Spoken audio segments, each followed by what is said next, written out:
Hello friends, welcome to रोशन की class YouTube channel. आप सभी का आज की इस वीडियो में एक बार फिर से बहुत बहुत स्वागत है। आज की जो वीडियो होगी आप थंबनेल में देख चुके होंगे कि गणित का प्रैक्टिस सेट मैं यहाँ पे कराऊंगा। इसमें 30 प्रश्न होंगे। 30 के 30 प्रश्न यहाँ पे मैं न्यूमेरिकल वैल्यूज़ पे कराऊंगा, क्योंकि अगर आप सीटेट और टेट की तैयारी कर रहे हैं तो आप लोगों को पता होगा कि अगर आप लोगों के पेपर में 30 नंबर के क्वेश्चन आते हैं मैथ के, तो उसमें से लगभग 10 नंबर के क्वेश्चन थ्योरेटिकल होते हैं। तो आज की वीडियो में मैं आप लोगों को थ्योरेटिकल के प्रश्न नहीं कराऊंगा। थ्योरेटिकल और न्यूमेरिकल मिक्स हो जाता है तो काफ़ी लोगों को बोरिंग लगने लगता है, तो मैं आप लोगों को आज की वीडियो में न्यूमेरिकल कराता हूँ। नेक्स्ट वीडियो जो मैं अपलोड करूँगा गणित का प्रैक्टिस सेट, उसमें मैं आप लोगों के लिए थ्योरेटिकल 30 के 30 प्रश्न लेके आऊँगा। वो भी इंपॉर्टेंस रखते हैं प्रश्न, तो उनको छोड़ना गलत होगा। तो यहाँ पे आप देखेंगे कि गणित का मैं 30 के 30 प्रश्न कराऊंगा। 30 के 30 प्रश्न अगर आप सीटेट और टेट की तैयारी कर रहे हैं या फिर किसी भी कंपटीशन की तैयारी कर रहे हैं तो आप लोगों के लिए ये 30 के 30 प्रश्न आने चाहिए। आप लोग मुझे कमेंट बॉक्स में बताइएगा लास्ट में कि पूरी वीडियो देखने के बाद कि आपने 30 के 30 प्रश्न में कितने सही प्रश्न किए हैं। अगर 25 के लगभग प्रश्न सही कर पा रहे हैं तो आप लोगों की तैयारी अच्छी है। अगर आप उससे कम है तो आप लोगों को पढ़ने की थोड़ी ज़रूरत होगी मैथ। और जो आज का मैं ये वीडियो बना रहा हूँ लगभग हो सकता है कि लगभग 30 मिनट का बन जाए, क्योंकि यहाँ पे 30 प्रश्नों को यहाँ पे मैं व्याख्या सहित हल बताऊँगा, तो उनको थोड़ा सा सॉल्व करने में आप लोगों को देखने में थोड़ा समझने में टाइम लगेगा, बताने में समझाने में भी। तो पूरी वीडियो को ध्यान से देखिएगा। 30 मिनट की वीडियो अगर आप देखते हैं तो अलग अलग तरीके की लगभग आप लोगों को 30 प्रश्न देखने को मिलेंगे, और 30 के 30 प्रश्न आप लोगों के लिए बहुत महत्वपूर्ण है। तो दोस्तों, आप देर न करते हुए शुरू करते हैं आज की वीडियो। यहाँ पे देख सकते हैं पहला प्रश्न है टाइम एंड वर्क से, यानी कि समय और कार्य से। 15 मजदूर एक पानी की टंकी को 12 दिन में बनाकर पूरा कर लेते हैं, तो उसी टंकी को 20 मजदूर कितने दिनों में पूरा करेंगे। यहाँ पे देख लीजिए, पहली बार मजदूरों की संख्या दी गई है और दिनों की संख्या दी गई है, और दूसरी बार सिर्फ मजदूरों की संख्या दी गई है और दिनों की संख्या पूछी गई है। तो इसमें देख लीजिए, यहाँ पे मैं आप लोगों को पहले आप उसको मजदूरों को एम मान लीजिए।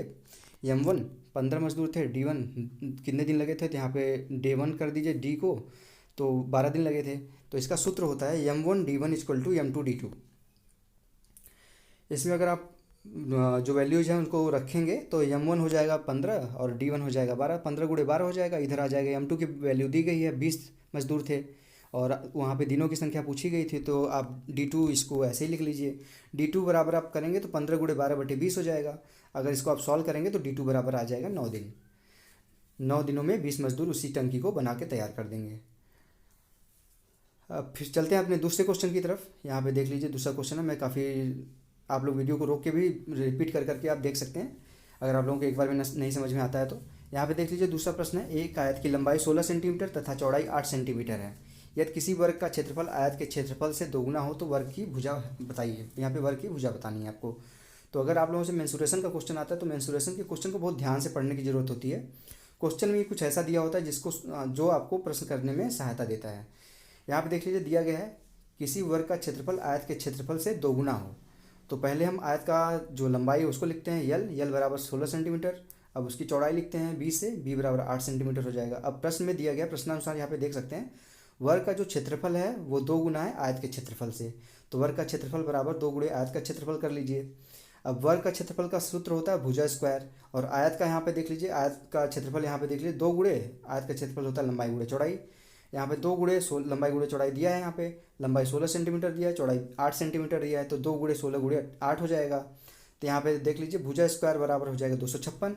अब भुजा बराबर करेंगे तो रूट आ जाएगा, यहाँ पे रूट में आ जाएगा 256, और 256 किसका रूट वर्गमूल होता है 16 का। तो भुजा इसकी आ जाएगी 16 सेंटीमीटर, जो कि वर्ग की भुजा पूछा जो था, जो उसका आंसर निकल जाएगा 16 सेंटीमीटर का आंसर होगा। देखते हैं अपना तीसरा प्रश्न। यहाँ पे एक कक्षा के 40 छात्रों की औसत आयु 15 वर्ष है। यदि शिक्षक को शामिल करने पर कक्षा की औसत आयु 16 वर्ष हो तो शिक्षक की आयु कितनी होगी। 40 छात्रों की एक कक्षा में 40 छात्र थे जिनकी औसत आयु 15 वर्ष थी। अगर उसमें हम शिक्षक की आयु भी ऐड कर देते हैं तो उनकी जो औसत आयु होती है वो 1 वर्ष बढ़ जाती है, यानी कि 16 वर्ष हो जाती है। तो इससे यहाँ पे हमको निकालना है शिक्षक की आयु कितनी थी। तो कुल विद्यार्थियों की आयु कितनी थी, विद्यार्थियों की औसत आयु है यहाँ पे, और विद्यार्थियों की संख्या। तो हमको कुल आयु यहाँ पे पता चल जाएगी। विद्यार्थियों की संख्या थी 40 और औसत आयु थी 15। तो यहाँ पे देख लीजिए, 15 गुणे 40 करेंगे तो 600 वर्ष आ जाएगा। अब हमको क्या करना है, जब शिक्षक उसमें ऐड हो जाएगा तो 40 छात्रों की जगह पे 41 करेंगे। यहाँ पे 40 छात्र हो जाएंगे प्लस एक शिक्षक हो जाएगा। यहाँ पे देख लीजिए, दूसरे यहाँ पे नीचे मैं दिखा देता हूँ। अध्यापक सहित विद्यार्थियों की आयु का औसत, अध्यापक प्लस विद्यार्थियों की आयु का योग बटे कुल संख्या। तो यहाँ पे देख लीजिए, 600 आ गया था विद्यार्थियों की आयु प्लस यक्स कर लीजिए, अध्यापक की जो आयु हो उसको यक्स मान लीजिए, और नीचे कुल संख्या कितनी हो जाएगी 41, यानी कि 41, 40 थे छात्र, एक था शिक्षक, 40 प्लस एक हो जाएगी, और औसत आयु कितनी थी 16 वर्ष हो गई थी। अब इसको सॉल्व करेंगे आप तो देख लीजिए 600 प्लस यक्स और इधर जाएगा 16 गुणे 41 हो जाएगा। अब यक्स बराबर अब करेंगे 16 गुणे 41 तो 656 आता है, जिसमें से जब यक्स के इस साइड 600 को यक्स से इस साइड अपोजिट साइड में ले जाएंगे तो -600 हो जाएगा, तो यक्स बराबर आ जाएगा आपका 56 वर्ष। तो शिक्षक की आयु यहाँ से पता चल जाती है हमको 56 साल। अब चलते हैं चौथे प्रश्न की तरफ। यहाँ पे देख लीजिए, एक आयताकार मैदान की लंबाई 35 मीटर है तथा क्षेत्रफल 700 वर्ग मीटर है, चौड़ाई लंबाई से कितनी कम होगी। यहाँ पे एक आयताकार मैदान है, उसकी लंबाई दे रखी है और क्षेत्रफल भी दे रखा है। अब उससे पूछ क्या रहा है इस प्रश्न में, चौड़ाई पूछ रहा है कि लंबाई से कितना कम होगा। यहाँ पे मानना पड़ेगा आपको, देख लीजिए यहाँ पे माना आयत की चौड़ाई x मीटर है। उसके बाद यहाँ पे क्या होगा, आयत का क्षेत्रफल क्या होता है, लंबाई गुणे चौड़ाई। लंबाई दी गई है, यहाँ पे क्षेत्रफल भी दिया गया है 700 वर्ग मीटर क्षेत्रफल आपका, लंबाई दिया है 35 और यक्स मैंने मान लिया चौड़ाई को। तो यहाँ पे आप यक्स बराबर करेंगे तो चौड़ाई आ जाएगा 20 मीटर। अब यहाँ पे आपसे चौड़ाई नहीं पूछा था, ध्यान दीजिएगा प्रश्नों में काफ़ी घुमा के प्रश्न लास्ट में पूछ लेता है। यहाँ पे आपसे चौड़ाई नहीं पूछा था, ये पूछा था चौड़ाई लंबाई से कितनी कम होगी। तो लंबाई थी 35 मीटर और चौड़ाई आ गई आपकी 20 मीटर, तो यहाँ पे आप माइनस कर देंगे आपको इसको, तो यहाँ पे आप पता चल जाएगा दोनों के बीच का अंतर 15 मीटर है। बढ़ते अपने नेक्स्ट प्रश्न की तरफ। पाँचवें प्रश्न है यहाँ पे, संख्या अनुक्रम में अगली संख्या क्या होगी। देख लीजिए यहाँ पे कुछ एक सीरीज दी गई है 1 1 1 2 3 5 8 13। अब 13 के बाद कौन सी संख्या आएगी यहाँ पे पूछा है आपसे। आप इसको सॉल्व करके यहाँ पे आप देख सकते हैं, आप लोग इसको जरूर सॉल्व किया करिए। मैं प्रश्न आपको पढ़ता हूँ तो इसको रोक लिया करिए, इसको मेरे व्याख्या को मत देखा करिए, कोशिश किया करिए इसको सॉल्व करने की। सॉल्व नहीं होता है तब आप जाके व्याख्या देखिए। यहाँ पे देख लीजिए दिया गया है श्रृंखला, मैं यहाँ पे ज़्यादा टाइम नहीं लूँगा क्योंकि ज़्यादा टाइम लूँगा तो 1 घंटे की वीडियो हो जाएगी। मैं नहीं चाहता कि 1 घंटे की वीडियो हो, ये आधे घंटे में मैं इसको ख़त्म करना चाहता हूँ 30 के 30 प्रश्न। यहाँ पे देख लीजिए दी गई श्रृंखला का क्रम निम्न प्रकार से है। अगर हम यहाँ पे देख लीजिए 0 में 1 जोड़ेंगे तो 1 आएगा, 1 में 1 को जोड़ेंगे तो 2 आएगा, 2 में 1 को जोड़ेंगे 3 आएगा, 3 में 2 को जोड़ेंगे तो 5 आएगा, 5 में 3 को जोड़ेंगे तो 8 आएगा, 8 में 5 को जोड़ेंगे तो 13 आएगा। अब 13 में क्या जोड़ना है, 13 में हम पिछली संख्या जोड़ेंगे 8, तो हमारा अगला वैल्यू आएगा 21। तो हमारी जो अगली श्रृंखला की अगली संख्या होगी वो 21 होगी। अगला प्रश्न यहाँ पे देख लीजिए, शीला एवं शिल्पा के पास कुछ रुपए 5:3 के अनुपात में थे। शीला के पास यदि 400 रुपये थे तथा शिल्पा के पास सिर्फ ₹5 के सिक्के थे तो शिल्पा के पास कितने सिक्के थे। यहाँ पे देख लीजिए दो लोगों के बीच का अनुपात दिया गया, शीला और शिल्पा मान यहाँ पे नाम दिया गया है, उनके बीच पैसों का जो अनुपात है वो 5:3 है। और यहाँ पे शीला का जो अनुपात 5 है जो यहाँ पे उसकी वैल्यू दे रखी है 400 रुपये, और शिल्पा के पास जो पैसे हैं वो 5-5 रुपये के सिक्के के रूप में है। तो उनसे यहाँ पे पूछा गया कितने सिक्के होंगे उसके पास। तो यहाँ पे देख लीजिए, यहाँ पे मैं आप लोगों को दिखा देता हूँ। यहाँ पे देख लीजिए, माना शीला एवं शिल्पा के पास क्रमशः जो अनुपात है उसको डायरेक्ट तो आप कन्वर्ट नहीं कर सकते उस वैल्यूज़ में, यहाँ पे 5x मानना पड़ेगा और 3x मानना पड़ेगा रुपयों को। तो यहाँ पे 5x की वैल्यू आपको दी गई है 400 रुपये, तो यहाँ पे x की वैल्यू आ जाएगी 80। तो वहाँ पे हमने 3x माना था शिल्पा की जो पास पैसे थे, तो यहाँ पे 3x की वैल्यू आ जाएगी आपकी 240, क्योंकि x की जगह पे आप 80 रखेंगे तो 80 का गुणा 3 में होगा तो 240 आएगा। अब 240 को हमको 5 रुपये के सिक्कों से डिवाइड करना होगा। यहाँ पे देख लीजिए शिल्पा के पास केवल ₹5 के सिक्के थे, तो उसके बाद 240 को यहाँ पे 5 से डिवाइड कर देंगे तो आपकी वैल्यू आ जाएगी 48 सिक्के। 48 का गुणा 5 में करेंगे तो 240 आएगा आपका, तो यहाँ पे हमारा आंसर होगा 48 सिक्के। देखते हैं नेक्स्ट क्वेश्चन, 7वां क्वेश्चन, संख्याओं 12, 14, 16, 18 में से कौन सी संख्या उस संख्या का भाज्य होगा जिनसे भाज्य 16 एवं 7 हैं। यहाँ पे आपसे प्रश्न पूछा गया है, संख्या 12, 14, 16, 18 में से कौन सी संख्या उस संख्या का भाज्य होगा जिनके भाज्य 16 एवं 7 हैं। तो यहाँ पे आप लोगों को संख्या निकालनी है। तो यहाँ पे देख लीजिए, यहाँ पे हल मैं आप लोगों को दिखा देता हूँ। वह संख्या जिसके भाज्य 16 व 7 है, तो 16 और गुणे 7 करेंगे तो 112 आ जाएगा। अब आपको देखना है कि 112 इनमें से जो ऊपर संख्याएँ दी गई हैं 12, 14, 16, 18, उनमें से 112 किससे किससे कट रहा है। तो 16 तो दे ही दिया ऑलरेडी, तो 16 तो होगा ही। तो आपसे अगली संख्या पूछा है, नेक्स्ट संख्या पूछा है, तो यहाँ आप देख लीजिए, अतः स्पष्ट है कि 12, 14, 16, 18 में से संख्या 14 भी 112 को विभाजित करती है। आप देखेंगे 112 जो है आपका वो 12 से डिवाइड नहीं होगा और 18 से डिवाइड नहीं होगा, सिर्फ 14 ही ऐसा है 16 के अलावा जो 112 को विभाजित करेगा। तो ऑलरेडी 16 तो दे दिया है, तो यहाँ पे आपका देख लीजिए, अर्थात 14 भी 112 का भाज्य होगा। और यहाँ पे संख्या 16 के बारे में जो मैंने आपको बताया है कि संख्या 16 उत्तर नहीं माना जाएगा, क्योंकि 16 का जिक्र पहले ही हो चुका है। तो यहाँ पे आपका आंसर कितना होगा? 14। अगला प्रश्न है 1⁻³ ब्रैकेट में 6 - 9, फिर उसके बाद माइनस है ब्रैकेट में -1/2 की पावर 2 घाते 2 प्लस √4 के सरलीकरण से क्या प्राप्त होगा। इसको आप सॉल्व करने की कोशिश करिएगा, मैं गारंटी देता हूँ आप सॉल्व कर लेंगे अगर ध्यान से करेंगे आप तो। अगर थोड़ा सा भी ध्यान इधर उधर करेंगे तो इसमें इस क्वेश्चन में मिस्टेक ज़रूर करेंगे आप। तो देखते हैं इसका हम व्याख्या सहित हल देखते हैं। देख लीजिए यहाँ पे पहले प्रश्न को लिख लिया, उसके बाद देख लीजिए 1⁻³ कुछ नहीं होता, एक ही रहेगा, किसी एक की घात कितना भी रख लीजिए एक ही रहेगा वो। और यहाँ पे 6 - 9 करेंगे तो यहाँ पे -3 आ जाएगा ब्रैकेट के अंदर, पहले ब्रैकेट के अंदर। और जब दूसरे ब्रैकेट को तोड़ेंगे तो -1/2 की पावर 2 करेंगे तो 1/2 हो जाएगा, 1/4 हो जाएगा। और बाहर माइनस है तो -1/4 हो जाएगा। और बाहर जो है वैल्यू प्लस √4 में √4 को तोड़ेंगे तो 2 आएगी उसकी वैल्यू।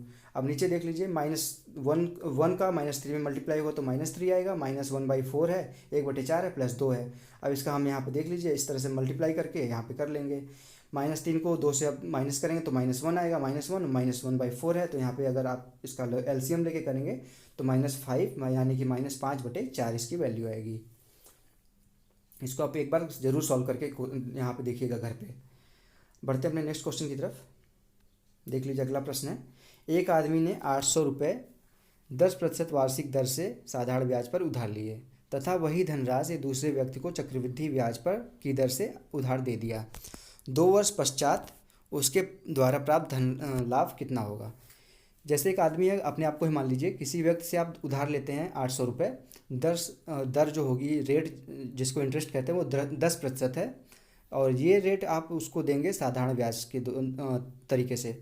बट आप जो 800 रुपये ले रहे हैं वो किसी और व्यक्ति को उधार दे रहे हैं आप, और जो वो उधार है उसका रेट तो सेम है 10% ही है, बट वो साधारण ब्याज न देते हुए उसको चक्रवृद्धि ब्याज की दर से देते हैं। अब आपको बताना है कि जब आप उसको चक्रवृद्धि ब्याज से देंगे तो चक्रवृद्धि ब्याज में कुछ वैल्यू ज़्यादा आएंगी, आप उससे इंटरेस्ट ज़्यादा लेंगे। तो वही पूछा है कि लाभ कितना होगा। आप वापस करेंगे सरल साधारण ब्याज की तरीके से और आप उससे पैसे लेंगे चक्रवृद्धि ब्याज की तरीके से, तो दोनों के बीच में जो अंतर आएगा वही आपका लाभ होगा। तो यहाँ पे देख लीजिए इसका हल, जो मूलधन है वो 800 रुपये है, समय यहाँ पे दिया गया है 2 वर्ष, दर है यहाँ पे यानी कि रेट है यहाँ पे 10% की वार्षिक। इस चीज़ को ध्यान दिया करिए कि दर जो दी गई है वो वार्षिक है या अर्धवार्षिक है या कैसे दिया गया है यहाँ पे। तो साधारण ब्याज का जो सूत्र होता है PRT/100 होता है, प्रिंसिपल यानी कि मूलधन गुणे दर गुणे समय बटे 100। तो इसको सॉल्व करेंगे आप, वैल्यूज को रख के 800 × 10 × 2 बटे 100 को, तो 160 रुपये आ जाएगी। अब उसी वैल्यू को चक्रवृद्धि ब्याज से आपको सॉल्व करना है, सारी चीज़ें दी गई हैं। इसका सूत्र होता है, देख लीजिए यहाँ पे ब्रैकेट में P और छोटे ब्रैकेट में आपका आ जाएगा 1 + R/100 की पावर T यानी कि टाइम आ जाएगा, माइनस आपको फिर से प्रिंसिपल करना है। यहाँ पे देख लीजिए इसको सॉल्व करेंगे वैल्यूज को रख के, तो यहाँ पे देख लीजिए 800 बाहर ही रहेगा, अंदर 100 का गुणा आप 1 में करेंगे तो 100 आएगा, प्लस 10 करेंगे तो 110/100 हो जाएगा। 110/100 को आप 11/10 भी लिख सकते हैं, उसकी पावर 2 हो जाएगा, -800 है। तो 11 का स्क्वायर जो होता है घाते 2 121 होता है, और 10 का जो घाते 2 होता है वो 100 होता है। तो यहाँ पे देख लीजिए 800 × 121/100 -800। जब इसको आप सॉल्व करते जाएंगे तो यहाँ पे देख लीजिए 968 - 800 आ जाएगा, तो यहाँ पे इसकी वैल्यू आ जाएगी 168 रुपये।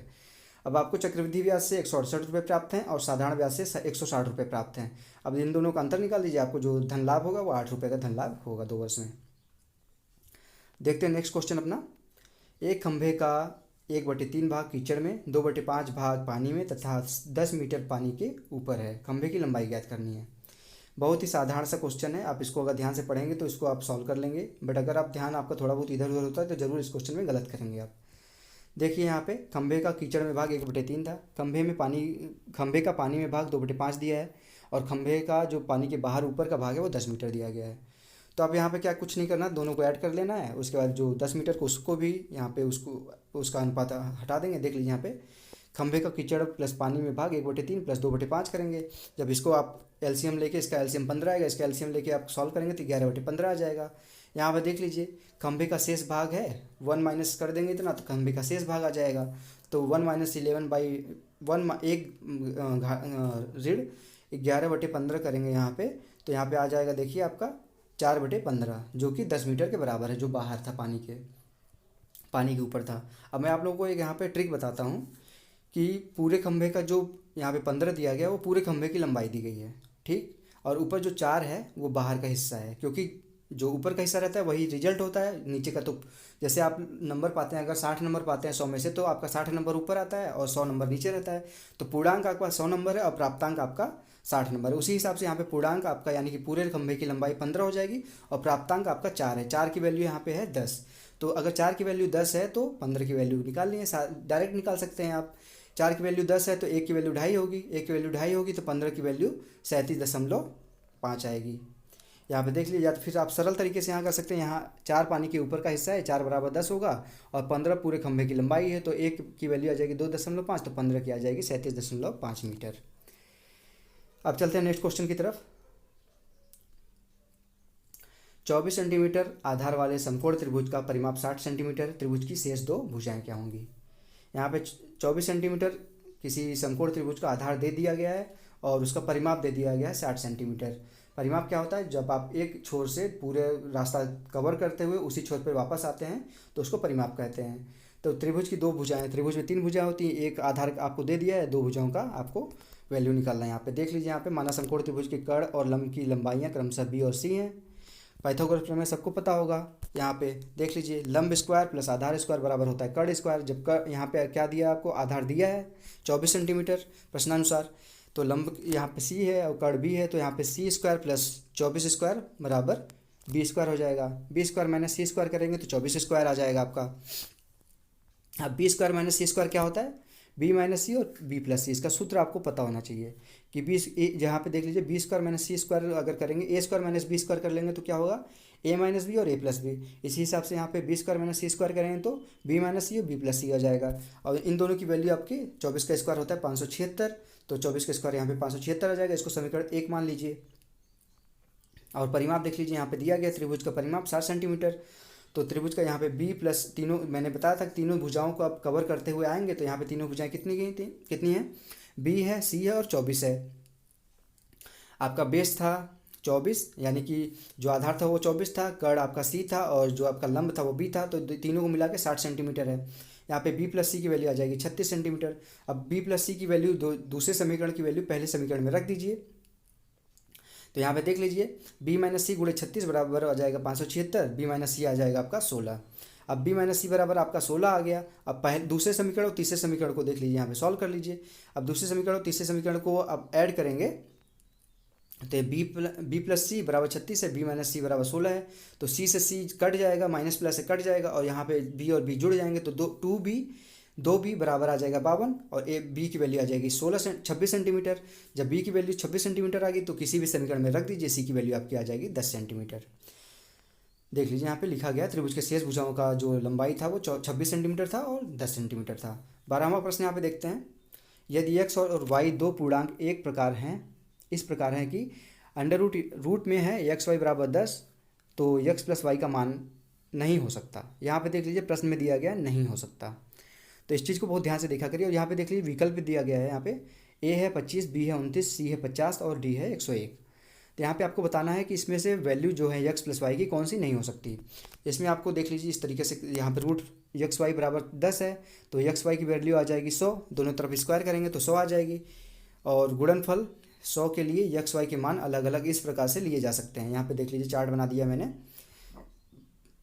एक्स और वाई रख दिया है और एक्स वाई का मल्टीपल करके रख दिया और एक्स प्लस वाई रख दिया है। आपसे एक्स प्लस वाई की वैल्यू पूछ रहा है कौन सी नहीं हो सकती।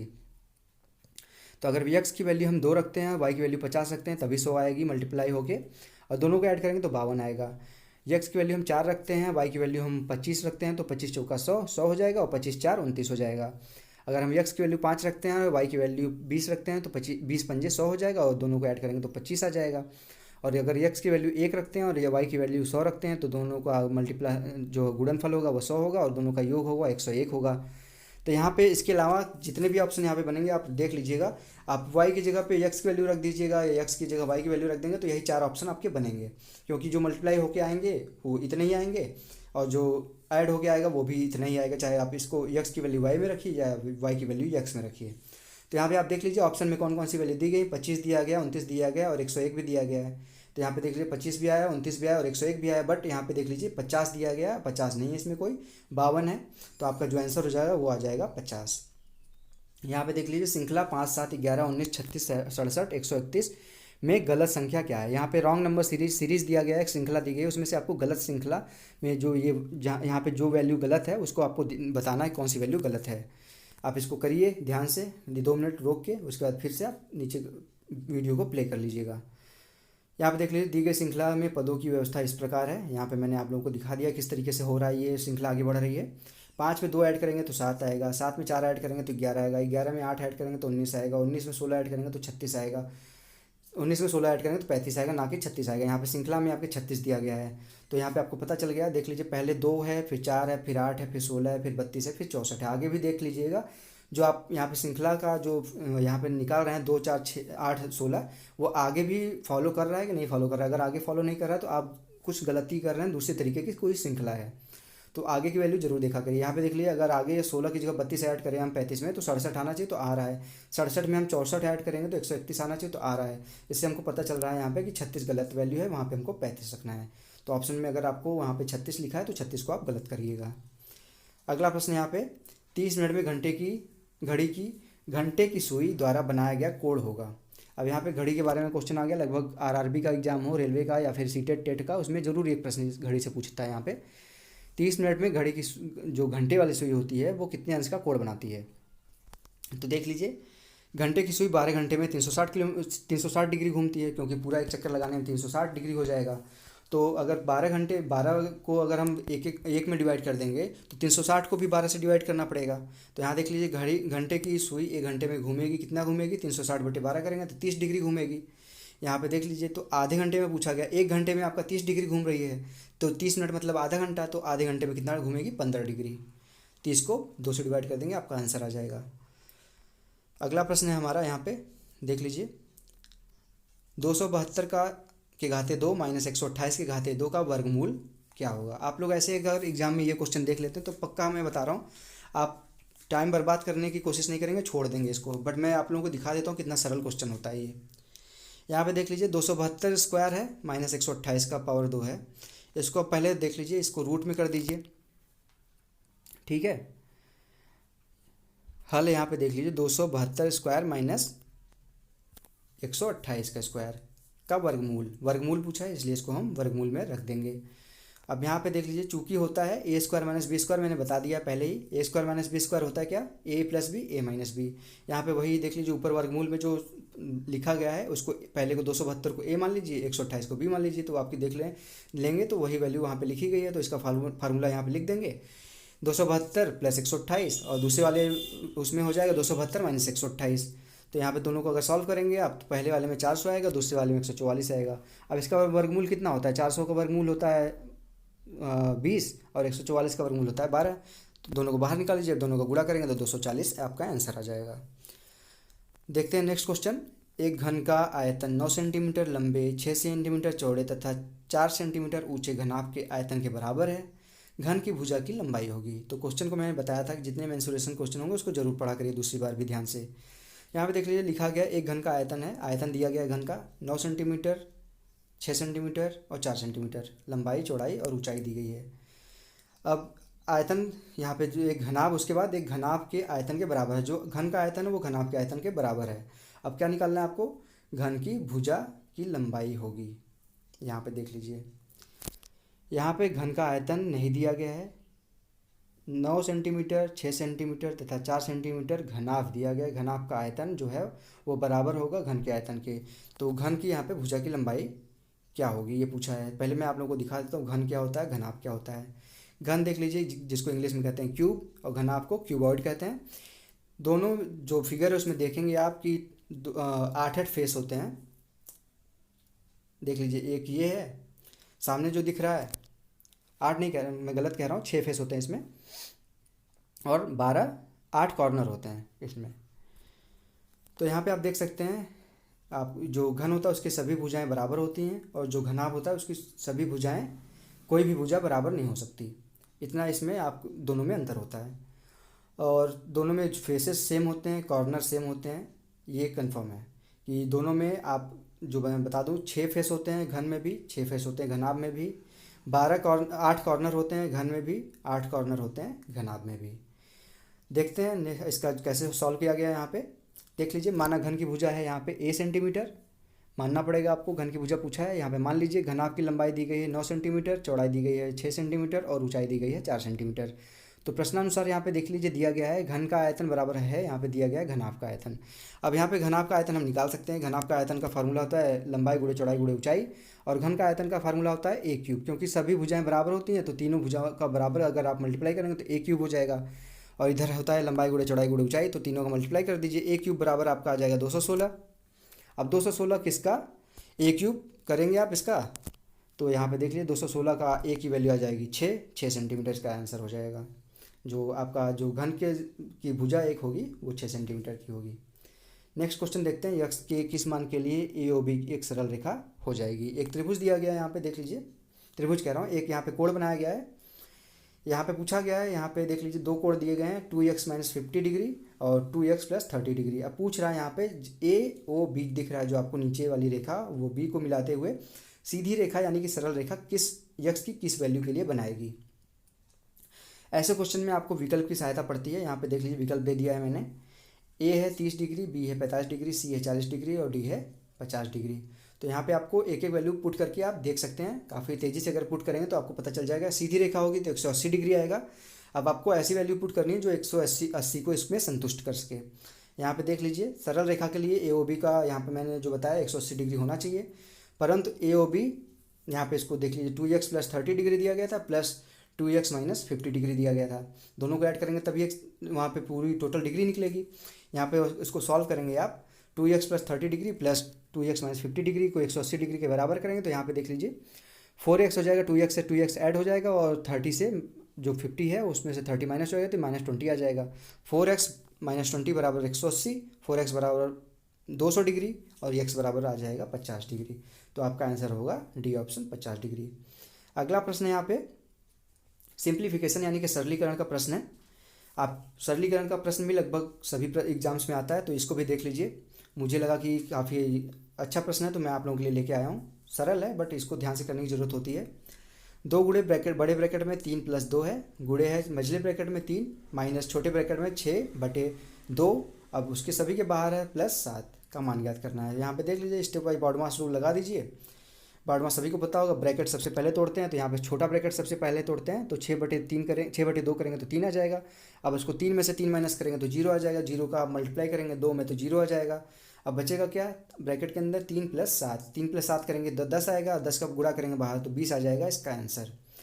नेक्स्ट प्रश्न देखते हैं अपना, एक आयताकार टंकी की लंबाई 6 मीटर, चौड़ाई 2.4 मीटर और गहराई 1 मीटर है। आधा भरा हुआ टंकी में जल का आयतन होगा। जल का आयतन पूछा है। टंकी की जो लंबाई चौड़ाई और ऊंचाई गहराई दी गई है वो सारी चीज़ें यहाँ पे दी गई हैं। तो टंकी में जल का आयतन बताना है, बट आधी टंकी में भरा हुआ है, वो आधा भरा हुआ है टंकी। यहाँ पे देख लीजिए टंकी की क्षमता बराबर टंकी का आयतन होगा। सिंपल सी बात है, जितनी क्षमता उतना आयतन होगा। अब आयतन निकाल देंगे, यहाँ पे लंबाई गुणे चौड़ाई गुणे ऊंचाई होता है तो तीनों का मल्टीप्लाई कर देंगे। तीनों चीज़ें दी गई हैं, 6 × 2.4 × 1 हो जाएगा। यहाँ पे आ जाएगा 14.4 मीटर क्यूब। उसके बाद यहाँ पे देख लीजिए टंकी आधी भरी गई है, चूँकि टंकी आधी भरी गई है तो इसका यहाँ पे देख लीजिए अभिष्ट जल की मात्रा हो जाएगी यहाँ पे 14.4/2, तो यहाँ पे आ जाएगा 7.2 मीटर क्यूब आंसर आपका। यहाँ पे कुछ था नहीं इस प्रश्न में, बस यहाँ पे ध्यान देने वाली बात क्या थी कि टंकी में जल का आयतन आधा भरा गया है, यहाँ पे जल उसका आयतन निकालना था। आप लोग आंसर देखेंगे वहाँ पर 14.2 तो आप तुरंत आंसर मार के चल देंगे अगर ऑप्शन में मिलेगा आपको तो। अब 20वां प्रश्न है, एक दुपहिया के आगे वाले पहिए की परिधि 6 फीट तथा पीछे वाले पहिए की परिधि 9 फीट है। एक गाड़ी है, उसके आगे वाले पहिए की जो डायमीटर है, परिधि है, वो 6 फीट है और जो पीछे वाला पहिया है उसका परिधि है 9 फीट का। यक्स दूरी चलने में आगे वाला पहिया पीछे वाले पहिए से 10 चक्कर अधिक लगाता है। भाई अब जिसकी परिधि छोटी होगी वो जल्दी जल्दी चक्कर लगाएगा और जिसकी परिधि ज़्यादा होगी वो धीरे धीरे चक्कर लगाएगा। तो यक्स मीटर की दूरी चलने में जो आगे वाला पहिया है वो पीछे वाले पहिए से 10 चक्कर ज़्यादा लगा लेता है। तो यक्स का मान ज्ञात करना है, कितनी दूरी उसने तय की है। यहाँ पे देख लीजिए प्रश्नानुसार दिया गया है x/6, यक्स दूरी 6 के हिसाब से तय करेगा और माइनस करना होगा x/9 और दोनों की वैल्यू दी गई है यहाँ पे 10 मीटर की। अब इसका एलसीएम निकाल लीजिए, 6 और 9 का 18 आएगा। अब यहाँ पे देखेंगे 3x माइनस 2x हो जाएगा बटे 18 बराबर 10। यहाँ पे x की वैल्यू आ जाएगी 180 फीट।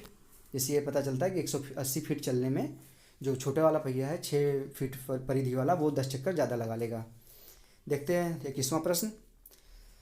3 चौराहों की ट्रैफिक लाइट क्रमशः प्रत्येक 1 मिनट 75 सेकेंड और 90 सेकेंड बाद बदलती है। यदि वे एक साथ 7:50 यानी कि सुबह के 7 AM यानी कि सुबह के 7:50 पे बदले तो पुनः एक साथ कब बदलेंगे दोबारा वो। यहाँ पे देख लीजिए, पहले यहाँ पे 3 लाइटें दी गई हैं जिनका है यहाँ पे पहले तो 1 मिनट में है तो उसको हम सेकंड में कन्वर्ट करेंगे। यहाँ पे देख लीजिए 1 मिनट को 60 सेकंड में कन्वर्ट कर लेंगे तो तीनों सेकंड में हो जाएंगे, 60 सेकंड 75 सेकंड और 90 सेकंड। तो ऐसे क्वेश्चन में करते क्या, एलसीएम ले लेते हैं हम। 60 सेकंड 75 सेकंड और 90 सेकंड का लसप यानी कि लघुत्तम समापवर्त यहाँ पे ज्ञात करेंगे। तो यहाँ पे देख लीजिए ऐसे यहाँ पे लघुत्तम समापवर्त ऐसे ज्ञात किया गया है।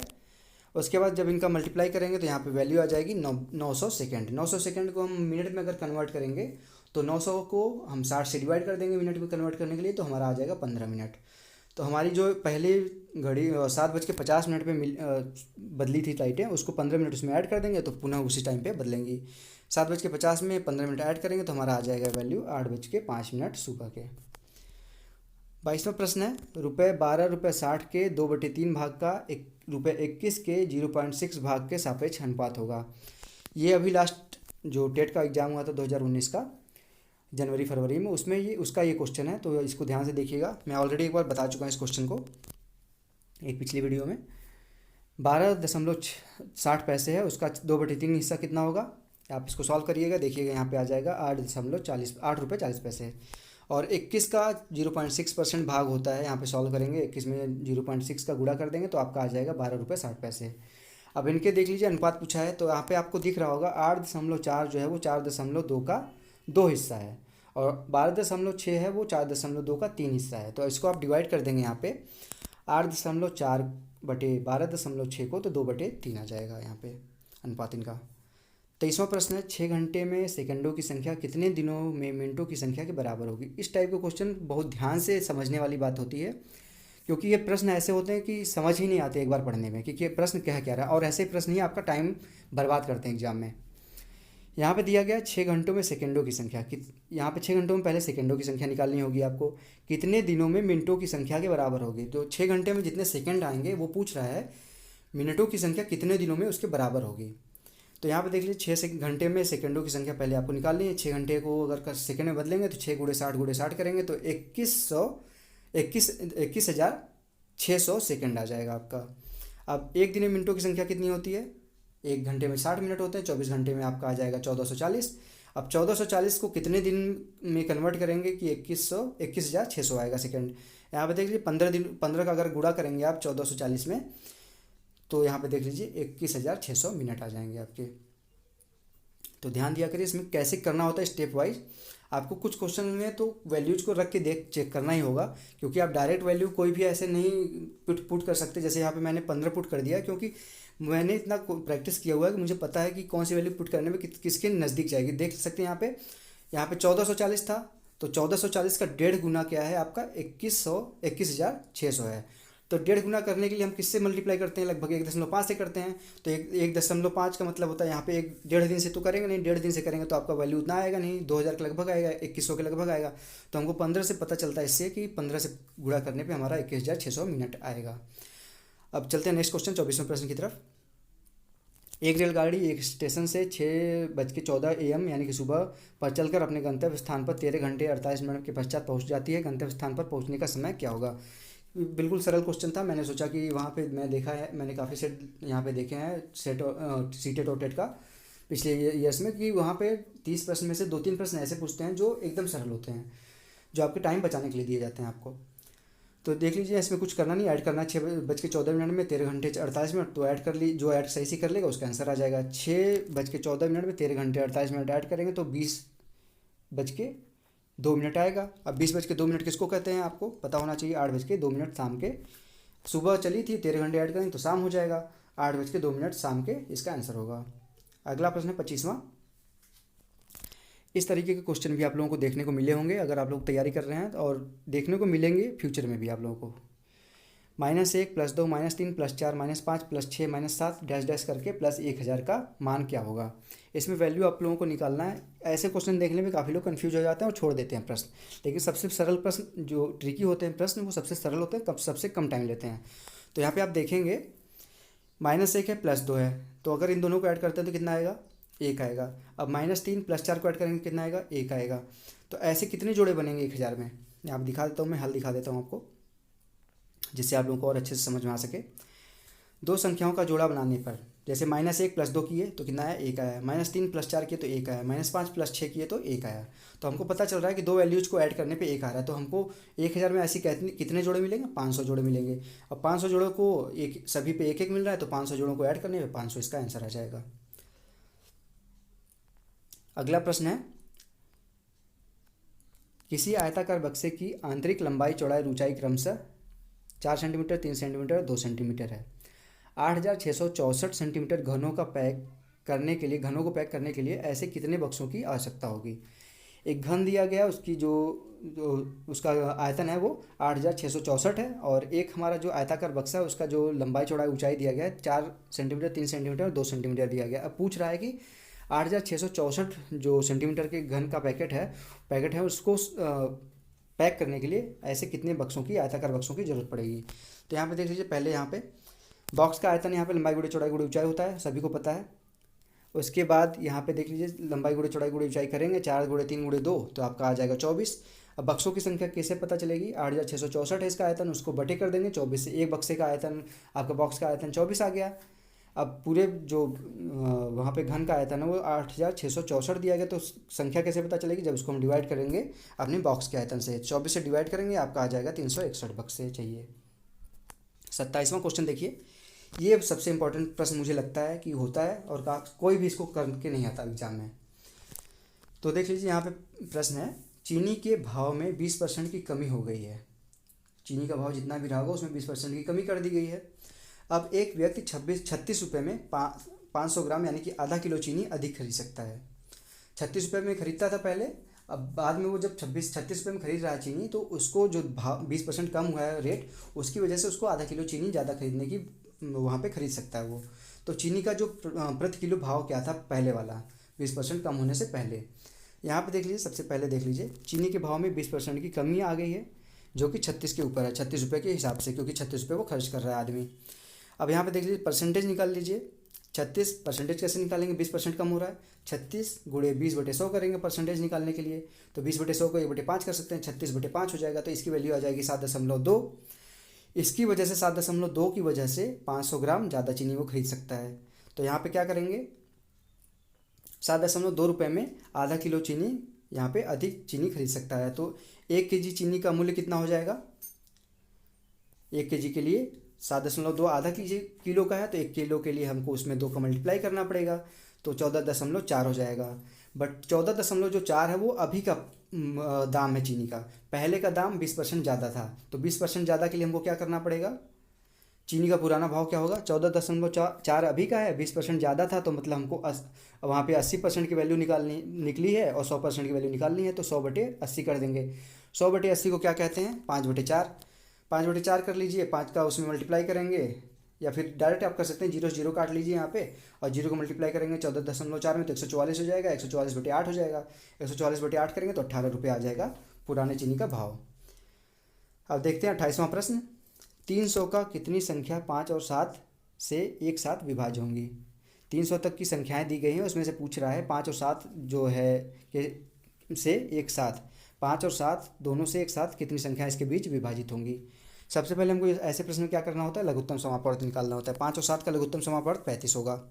5 और 7 डायरेक्ट आप पूरा कर सकते थे, 5 गुणे 7 सिंगल वैल्यूज हैं, 5 गुणे 7 करेंगे तो यहाँ पे 35 आ जाएगा। अब देखना 300 के बीच कितनी संख्या होंगी ऐसी जो दोनों एक साथ विभाज्य होंगी, तो 300 को 35 से भाग दे देंगे। 300 को 35 से भाग देंगे तो कितना आएगा, टोटल ये 8 बार जाएगा, 35 8 होता है आपका 280, बचेगी वैल्यू कितना 20। अब 20 तो आपका फिर कटेगा नहीं इससे एक साथ 35 से, तो आपकी टोटल इसमें वैल्यू हो जाएंगी 300 में 8 आपकी संख्या हो जाएंगी, यहाँ पे इसका आंसर 8 हो जाएगा। 29वां प्रश्न देखते हैं, सेकंड लास्ट प्रश्न है आज का। यहाँ पे देख लीजिए समय और ये भी आपका समय और कार्य और समय का प्रश्न है। ये भी काफ़ी सरल प्रश्न है, बट कुछ लोगों को ये भी नहीं आता। तो जिसको नहीं आता वो ज़रूर इस प्रश्न को ध्यान से देखा करिए, जिसको आता है वो प्रैक्टिस कर ले और इस तरीके के और अच्छे अच्छे प्रश्नों को करने की कोशिश करें। मुझे कमेंट बॉक्स में बता देंगे तो मैं आप लोगों तक ऐसे प्रश्न ढेर सारे पहुंचा सकता हूं जो आप लोगों के हाई लेवल का अगर आप लोगों को चाहिए प्रश्न। तो ए और बी साथ मिलकर किसी कार्य को 12 दिनों में पूरा कर सकते हैं, जबकि ए अकेला उसी कार्य को 30 दिनों में पूरा कर सकता है। अब बी अकेला इस कार्य को कितने दिनों में पूरा करेगा, इसके बारे में यहाँ पे पूछा गया है। कोई कार्य दिया गया है, ए और बी जैसे दो लोग हैं, उसको मिलकर 12 दिन में पूरा कर लेते हैं, और जब उसी कार्य को एक अकेला आदमी करेगा तो बिल्कुल सिंपल सी बात है कि कुछ ज़्यादा दिन लगेंगे। तो यहाँ पे दिया गया है ए का, अगर ए उसी कार्य को अकेले करता है तो 30 दिन लगाता है, तो बी उसी कार्य को कितने दिनों में करेगा ये पूछा गया आपसे। तो यहाँ पे देखिए इसका सबसे आसान तरीका होता है, पहले ए और बी जो आपका कितने दिनों में कार्य पूरा करते हैं 12 दिन ऐसे लिख लीजिए, और एक कितने दिनों में अकेले कार्य करता है 30 दिन लिख लीजिए। और अब यहाँ पे इसका एलसीएम निकाल लीजिए 12 और 30 का। 12 और 30 का एलसीएम आप निकालेंगे तो यहाँ पे आ जाएगा 60। 60 आ गया आपका। अब 60 हो गया टोटल कार्य, इसको मान लीजिए टोटल कार्य आपका 60 है। अब यहाँ पे 60 को देख लीजिए, ए बी 12 दिन में करते थे, ए 30 दिन में करता था, तो यहाँ पे इसके आगे इस तरीके से 60 लिख लिया करिए। अब 60 को 12 से भाग देंगे तो 5 आ जाएगा, 12 पंजे 60। तो ए और बी का जो यहाँ पे 5 दिया गया है इसको क्षमता मान लीजिए। ए और बी दोनों 5 की क्षमता से कार्य करते हैं 12 दिन, तो 60 कार्य पूरा होता है। अब 60 को 30 से भाग देंगे तो कितना आएगा, 2 आएगा। तो ए यहाँ पे 2 की क्षमता से 30 दिन काम करता है तो 60 होगा पूरा। तो यहाँ पे दोनों का यहाँ पे कुछ नहीं निकला है। ए और बी की क्षमता पता है 5 है और ए की क्षमता अकेले की 2 है, तो यहाँ पे माइनस कर दीजिए। ए बी का 5 है, यहाँ पे बी का और ए का 2 है, तो 2 वैल्यू आप रखेंगे ऊपर वाली यहाँ पे 5 वाली वैल्यू में, तो यहाँ बी की क्षमता आ जाएगी 3। तो पूरा कार्य यहाँ पे 60 है, अब बी की क्षमता है 3, तो 60 को 3 से डिवाइड करेंगे तो 20 दिन आ जाएगा आपका आंसर। बी 20 दिनों में उस कार्य को अकेले पूरा कर लेगा। अब आज का अंतिम प्रश्न है यहाँ पे 30वां प्रश्न है, इसको ध्यान से देख लीजिएगा। एक वस्तु को 524 रुपये में बेचने पर जो लाभ होता है वह उसी वस्तु को 452 रुपये में बेचने पर होने वाली हानि के समान है। ये लाभ हानि के प्रश्न में भी आप लोगों को मैं बता दूं, बहुत ध्यान से प्रश्न पढ़ने की ज़रूरत होती है। यहाँ पे दिया गया किसी वस्तु का मूल्य है, कुछ मूल्य है, उसको अगर हम 524 रुपये में हम बेचते हैं तो हमको कुछ लाभ प्राप्त होता है। अगर उसी हम वस्तु को 452 रुपये में हम बेचते हैं तो हमको कुछ हानि प्राप्त होती है। बट दोनों जो है वो बराबर हैं। जो हम 452 रुपये में बेचते हैं और 524 रुपये में बेचते हैं, जो हमको लाभ प्राप्त होता है और जो हानि प्राप्त होती है वो दोनों बराबर हैं। वस्तु का क्रय मूल्य यहाँ पे क्या होगा ज्ञात करना है इसको। यहाँ पे मान लीजिए वस्तु का क्रय मूल्य होगा x, तो यहाँ पे जो प्रश्नानुसार दिया गया है 524 में से x घटाएंगे, क्योंकि 524 पे बेचने में हमको लाभ प्राप्त हो रहा है, तो लाभ में से हम क्रय मूल्य को घटाएंगे तो हमको लाभ प्राप्त हो जाएगा, बराबर हो जाएगा आपका क्रय मूल्य में से हम जो 452 घटाएंगे तो हमको हानि प्राप्त हो जाएगी। ज़्यादा वैल्यू जो होगी वो, जैसे लाभ तभी होता है जब हमको हमारा जो विक्रय मूल्य होता है वो क्रय मूल्य से ज़्यादा होता है, और जब हानि हमको तभी प्राप्त होती है जब हमारा क्रय मूल्य विक्रय मूल्य से ज़्यादा होता है। तो यहाँ पे देख लीजिए, इसको अब सॉल्व करेंगे तो 452 को एक साइड ले जाएंगे, तो यहाँ पे यक्स को इस साइड ले जाएंगे तो यक्स प्लस यक्स हो जाएगा और 524 प्लस 452 हो जाएगा, तो 2x बराबर यहाँ पे आपका आ जाएगा 976। तो यक्स की वैल्यू आपकी आ जाएगी, यहाँ पे भाग देंगे तो 488 इसका वैल्यू आ जाएगा। 488 रुपये उसका क्रय मूल्य था। तो इसी के साथ हमारा आज का ये वीडियो यहाँ पे समाप्त होता है दोस्तों। आशा करता हूँ आप लोगों को आज की वीडियो बहुत पसंद आई होगी। अगर आज की वीडियो आप लोगों को पसंद आई हो, अगर ऐसी वीडियो आप लोगों को और चाहिए तो इस वीडियो को लाइक करिए और कमेंट बॉक्स में मुझे बताइए कि आप लोगों को ऐसी ढेर सारी वीडियोज़ चाहिए, तो मैं आप लोगों के लिए और मेहनत करने की कोशिश करूँगा यहाँ पर, जिसके लिए सिर्फ आप एक लाइक किया करिए, जिससे मुझे मोटिवेशन मिल सके कि मैं जो बना रहा हूँ यहाँ पर वीडियो आप किसी न किसी को पसंद आ रही है। और इस वीडियो को अपने दोस्तों के साथ भी शेयर करिए। मैं गारंटी देता हूँ कि 30 की 30 प्रश्न आप करते हैं, अगर घर पे सॉल्व करते हैं, तो सीटेट या टेट में जो भी आप मैथ के पेपर देखेंगे उसमें इस पैटर्न पे कम से कम 10 से 12 प्रश्न जरूर आपको मिलेंगे।